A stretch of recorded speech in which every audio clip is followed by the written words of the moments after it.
2024 was profitable, and we definitely are getting there to recoup the losses of 2021, 22, 23. If we look at this year with a margin over feed of 86 cents a kilo, which is very good for the pig sector, but there are big holes to fill from the losses from before, but the sector is actually getting there, and we're just seeing now the producers are now looking at reinvesting in their unit, whereas up until now they were looking at more paying down some of the debt that would have arisen in 22, 23. They're now at the stage now that they're finally kind of looking back at the unit and say, right, we're now in a position that we can start looking at reinvestment again, which is very, very good for the sector, and that's what we want to see. Hello and welcome to the Pig Edge, Teagasc Pig podcast with me, Ciarán Carroll, bringing you all the latest news, information and advice to keep Irish pig farmers up to date. And for this episode, we're looking at a review of the pig and feed prices for 2024 and the outlook for 2025 with Michael McKeon, Specialist Pig Advisor with Teagasc. I suppose you could call it a roller coaster ride. Some people might call it a white knuckle ride. I'm not sure. Yeah, look, going back, we had the outbreak of the Ukraine war. Obviously, we saw the record increases in feed ingredient prices, in feed cost, and as a result of that, the record losses for the pig sector. We would have lost probably about 10% of the sow herd, about 9.8% of the sow herd. So it was a very hard-hitting, very deep I suppose recession or a bad period for the pig sector, but thankfully we've come out the other side, and for 2023 and 2024 we have seen a recovery, and we are back out in the sunshine, and we're back out to profitability. Thank God. That's great. Yeah, it has been a few tough years. You mentioned feed costs escalated after the Ukraine war broke out in 22. What do you think the average cost is going to be, or what is it for 24? What's it looking like? After the war broke out, look, we had feed ingredients went up in the space of 2 or 3 months there. They went up by 20%. And look, we all know that the price of feed, the feed cost for producing a pig is 72 to 75% of the total cost of producing a pig. So when the biggest input rises as quickly as that puts serious pressure on the whole system.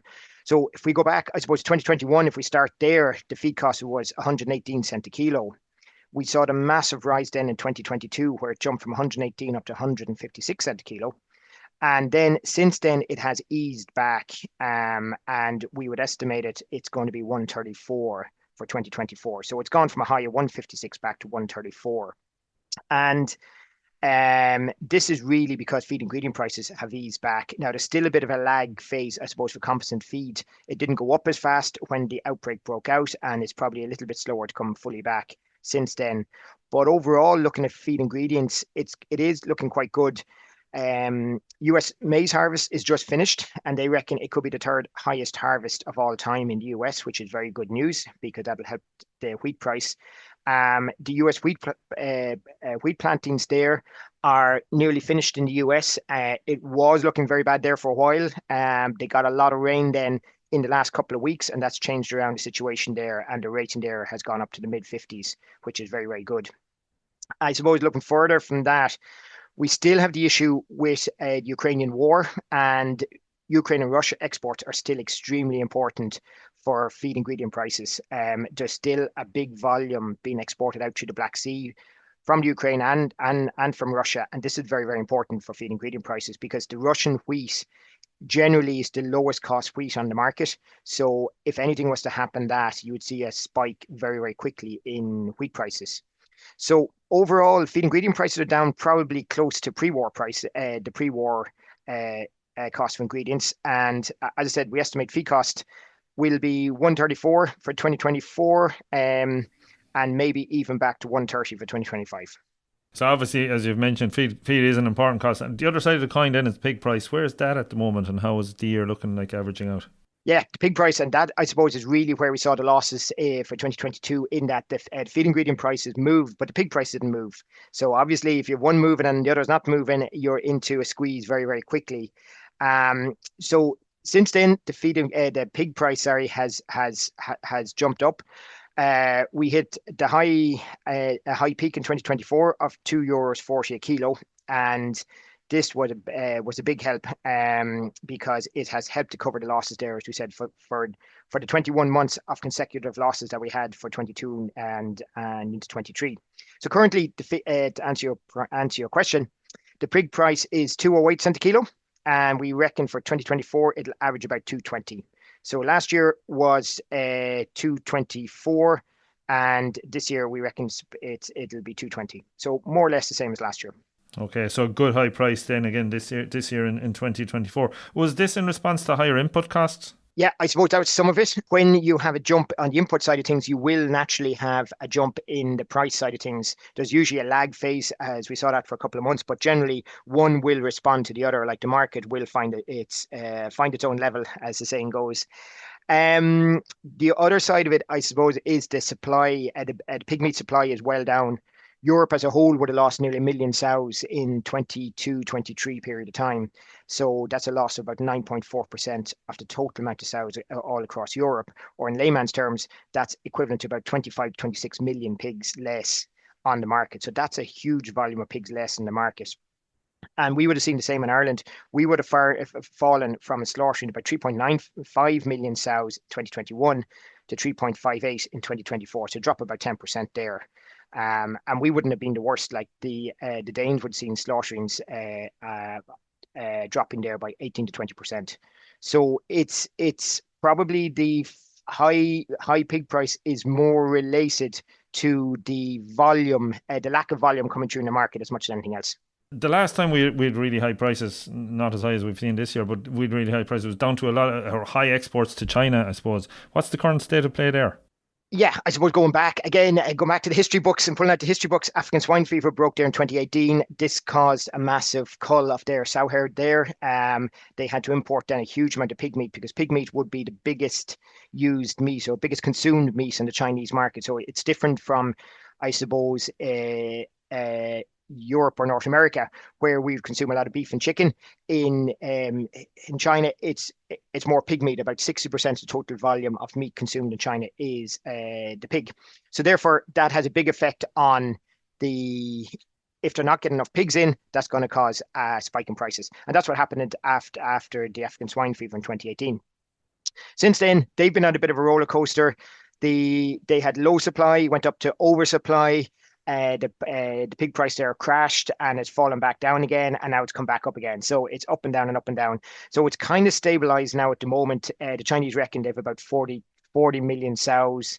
They would have had a peak at 44 million. It would have dropped back to 37, 38 million there after the African swine fever. So they're about 40 million, which is kind of where they want to be. But what this has affected is our exports are back probably 56% from the peak in 2021.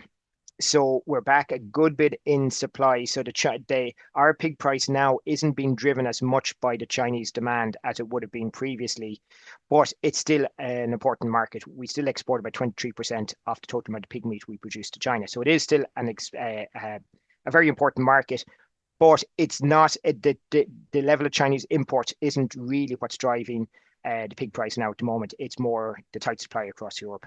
Okay. And on China then, there has been talk about Chinese tariffs on European pig meat imports. What's the update on that? Yeah, so listeners would have been aware of that.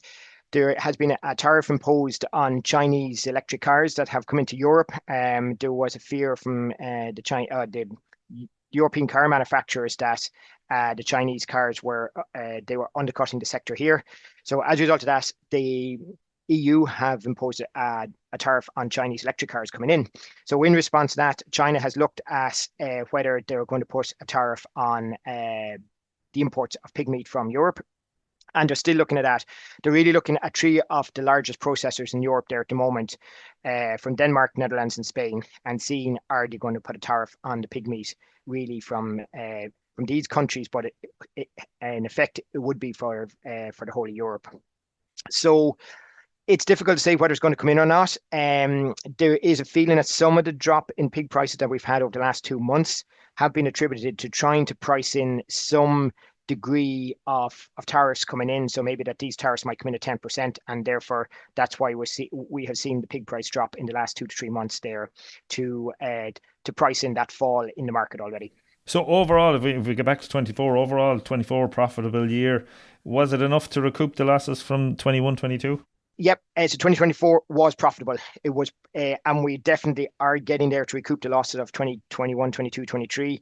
If we look at this year with a margin over feed of 86 cents a kilo, which is very good for the pig sector.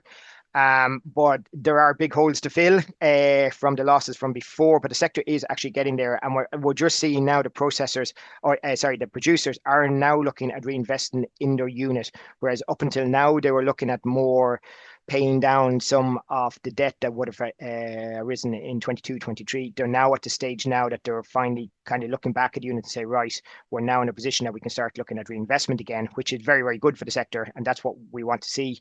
And there are a lot of units out there at the moment have plans for reinvestment that hopefully they're looking to do in 2025. And if you get out your crystal ball there for 25, what are the expectations on the feed side and the feed ingredient side? Cereals are fairly fixed at this stage. So we're kind of fairly happy where cereal prices are. I can't see any major change in cereal prices unless there is climate change issues or weather issues. I think they are wheat and barley there are where they are. Like wheat price at the moment, depending on when you bought it, you could have got 235 to 240 euros a ton for dried wheat. Whereas if you went back to Ukraine war, it's 350, 360, 370. So it has come well back, as we said. So I think prices are fairly settled there at the moment. There might be a marginal fall still, but they're fairly settled.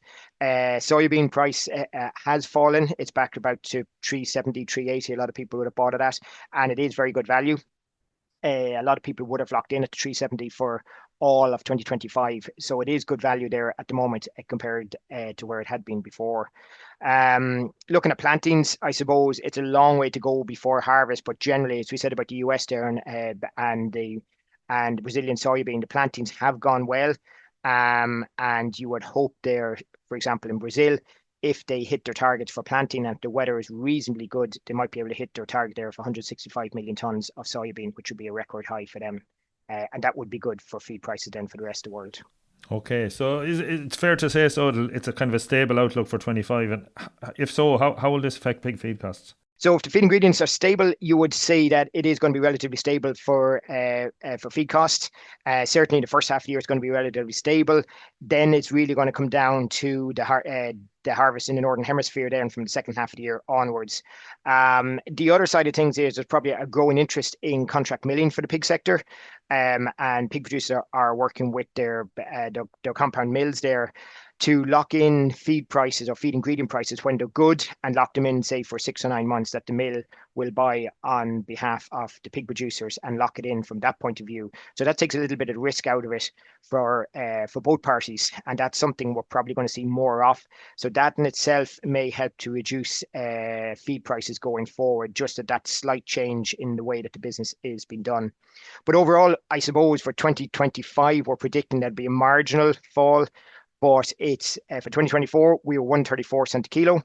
And for 2025, we think it'll fall 4 cent, about 130 cent a kilo. So a very marginal fall for 2025 is what we expect. Okay, but in the right direction at least. And in the right direction. Put your head on the block here and tell us what the pig price is going to be for 25. Is it going to be the highs of 24, or where do you think it'll fall out? Yeah, I suppose, look, the pig price is a much more difficult one to try and call. For a couple of reasons. One, the Chinese tariff is really going to be the one that's going to be overhanging the market. Now, if that comes in, as we said, we export about 23% of our pig output, of the pig output exports to China. And for Europe as a whole, it's probably about 25%. So the Chinese market is still very, very important. If the Chinese come back and they do tariffs at a relatively low level, say of 10%, then probably a lot of that is already factored into the pig price there at the moment. So it mightn't have a huge effect on the market. If they come in at much higher levels, it will have an effect on the pig price because it'll make the pig meat going to China less competitive on the Chinese market. So it won't be exported there. As a result of that, we'll have more pig meat available on the domestic market. And then it's simply down to supply and demand. If there's more pig meat overhanging the market, it will push down prices a little bit. So depending on their tariffs, that will have a big effect on it. But leaving that aside, if there was no change in the tariffs, you would expect that the supply of pigs is still going to be relatively tight all across Europe. The only herds that are thinking of expanding are probably the Spanish and the Polish herds. So overall, the rest of Europe, the pig supply is going to be tight. As I said, we lost about 9% or 9.8% of the sow herd. So that is still a big deficit of pig meat on the European market. So therefore, supply is tight.